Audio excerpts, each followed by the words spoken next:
Want to know why? Ask how. Howard the Humongous. In a new paper published in the Journal of Applied Psychology on Monday, 8 researchers from the United States, Singapore, and England studied more than 1,000 people in America, Taiwan, Indonesia, and Malaysia. The result was a simple bottom line. People in 2021 who worked with the artificial intelligence of the early 2020s as their teammate at the office had a greater tendency than control groups to feel lonely, to drink, and to have insomnia. That's exactly what the researchers had predicted. They had based their predictions on a huge body of previous scholarly work that shows that humans need other humans.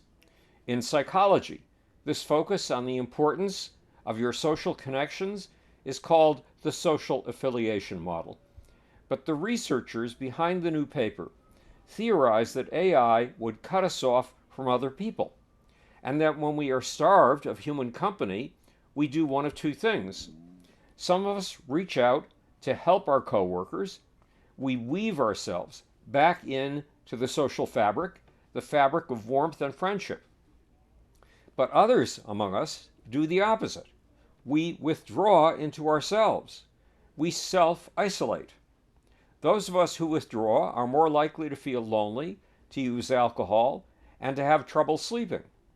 What's worse, in the words of the new study's authors, those of us who withdraw may fall into the self-reinforcing cycle of loneliness. In that cycle, we feel worthless or loathsome, so we avoid others.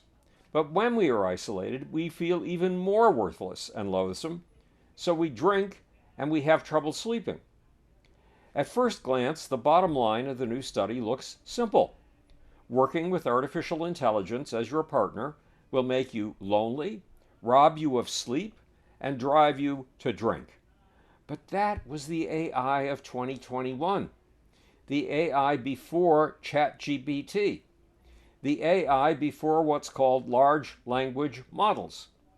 Now, with a few tweaks of design, artificial intelligences like ChatGPT could give you the social cues that would help satisfy your social needs. Why?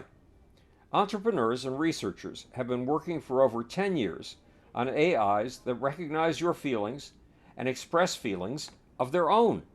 AIs that can give you what the authors of the new study calls social validation. AIs that can be programmed to say, "You're welcome," when we want to thank them, and to say things like, "I enjoyed that. What should we do next?" These are what the new study's authors call signals of social connectedness. But that's just the beginning. The programs it takes to make artificial intelligences friendly and caring have been in the works for over 10 years. They're called affective computing and artificial emotional intelligence. I copyrighted the term warmware for this 10 years ago. Then in 2019, MIT was talking about AI that measures, understands, simulates, and reacts to human emotions. In 2020, Discovery Magazine reported that research into social robots has shown that machines that respond to emotion can help the most vulnerable, the elderly, and children, and could lead to robots becoming more widely socially acceptable. It also has led to robots that can work with children with autism. In 2021, Google engineer Blake Lemoine said that the software he was working on had feelings and could express them as well as a child.